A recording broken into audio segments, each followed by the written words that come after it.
I'm just gonna hit record. It's a little trippy going on here. I got the Bleaker trading hat on, and this one of those virtual backgrounds in the backdrop here, and it's kind of like cutting off part of my head. I gotta go like this, so you can see my whole like hat. It's very, it's funny about what we got going on here. Anyway, I don't want to waste too much of the 5 minutes talking about the virtual background, but it's trippy. I don't know if you want to get your vape pen out or something and kind of watch this video and watch me kind of like float into the clouds. It's pretty nuts. Hobby with Cage 230, brought to you by Bleaker Trading, as the hat would imply, and Arena Club. Fun little sled packs, little boom packs, kaboom in every pack. Interesting little concept there. I got like 50 things I want to talk to you about as we head into the national, let me tell you. But fun thing to just talk about today. It dawned on me this morning. I was watching, U.S. against Mexico in the Gold Cup, and we get ready for soccer. And no, it's not a soccer episode. It's kind of bigger than that. I've come on here probably dozens of times and crapped on, what you get out of ripping a box. It's a waste of time. You rip a box. It's garbage. You get 10 cents on the dollar of what you're doing. And I've also said a couple times, you got to know going in. It's like the entertainment of it. If you spend $100 on a box, you're ripping it with your kid, or you're having fun. It's the gamble of it. We're not allowed to say that, but you guys know that that's what it is. You got that chance of hitting something big. You got that scratch off lotto ticket mentality, you name it. But there is something deeper, right? Especially it depends on what you're ripping. And, I wanted the title of this to also be just like, it's not just for Bowman. Prospecting is not just for Bowman. Every once in a while, people, when I come up, with the crapping on the ripping and the breaks, people tell me, just break Bowman. You never know who it's going to be. You never know when you open up that Bowman. If you put all your rookies and all your autos and everything to the side, you never know which guy's going to turn into the next Jacob Mizorowski, for example.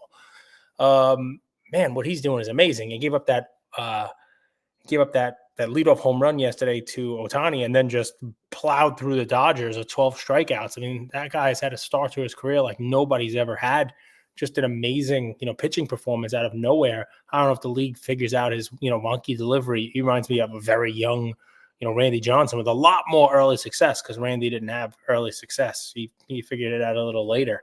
But man, just what's funny is people tell me stuff like that, like, just put your stuff away. You never know who's going to turn around. And a couple years ago, when Messi joined the MLS, right, when he first joined the MLS, so not this past year, but the year before that, Topps was making soccer cards, MLS Topps Chrome, and people weren't really charging a ton for it because it was MLS, and it's not exactly a high flying product, and Messi was kind of interspersed in there. You remember the first Topps set had like the card with him; it was horizontal, but they were like goats kind of on the field with him, kind of like a goat play on the word.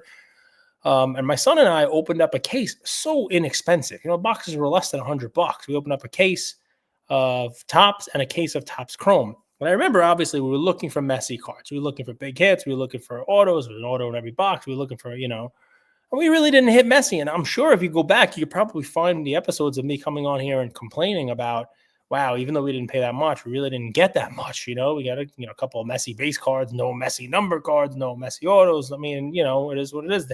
When you're looking for a needle in a haystack. But one of the fun things that my son and I did when we opened those boxes was we each picked a player. We were like, all right, we're going to watch some soccer. We're going to watch some MLS. We're going to watch, some Messi. Let's pick a player. And I went a cheap route, and I picked somebody on Messi's team, figuring, all right, we're going to watch MLS. We're going to watch Messi play with Inter Miami. We're going to pick somebody. I picked this guy, Benji Kramashi, I called him. I'm sure I'm saying his name wrong. He's a young kid, and he was a rookie in that year. And, we watched him play. He's gotten better. He's got a lot more playing time, and, he's not exactly taking the world by storm. And Ian picked a player by the name of Diego Luna. And he's like, we're going to take out every one of his cards, his base cards, number cards. We actually, I think, hit a couple of number cards, a couple of autos of him. And we put him in binders. Every time we got one of those cards, we put him in binders. Let's see how many we got, like a page of Diego Luna, a page of Benji Kramashi, and then we got the next case and opens up some finest, and I think we held the guys back and the whole deal. And it looks like Diego Luna is going to be on the U.S. men's national team and is making a little bit of noise. Might actually, be a decent player. And, I've seen some sales of his cards on eBay and on Instagram for pretty decent money. So after I finish recording this, I'm going to go into the basement, the old basement of fun, and try to find those cards and see what exactly we have. Because we may have a nice little gold mine there of Diego Luna. He might have picked the right rookie. We have a lot of other rookies, but I guess the moral of the story is, don't rip ripping. Especially if you're going to rip a product that has rookies in it that may take a couple years to develop, sort of like Bowman or some of these soccer products, where the kids are really, really young and you never know really what you're going to get out of it. As long as you got the space for it, rip products, put the stuff aside, and you never know what might turn into something. It's sort of like buying a penny stock, I guess. But anyway, I figured I'd come on here and tell you that one today. Got a lot of nice responses from my 1 card versus 20 card. It's kind of split down the middle with what people are saying, and that's what I expect because personally I'm split down the middle. I don't know exactly what the right way to do it is, and I guess we're going to figure it out. But I will tell you this: one of the funny responses that I'm getting a lot of is people who have consolidated their cards. And they consolidate, get down to 10 cards or less than 10 cards, single-digit cards. And they're done consolidating. They've basically trimmed all of the fat off of their collection.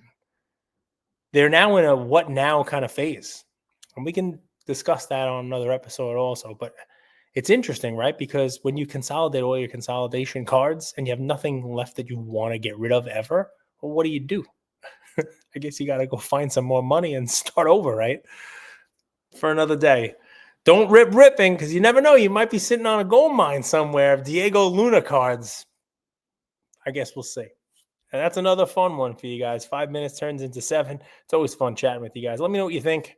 And national coming up, guys. National. Notice I ended that with an L, not an S. For those of you guys who are new to this, nothing shines light on someone who's been here for a minute instead of a decade like calling it nationals. It's a pet peeve a lot of people have. I personally don't care what you say or how you say it, but it's national, not nationals. I'll see you guys soon. Take care, everybody.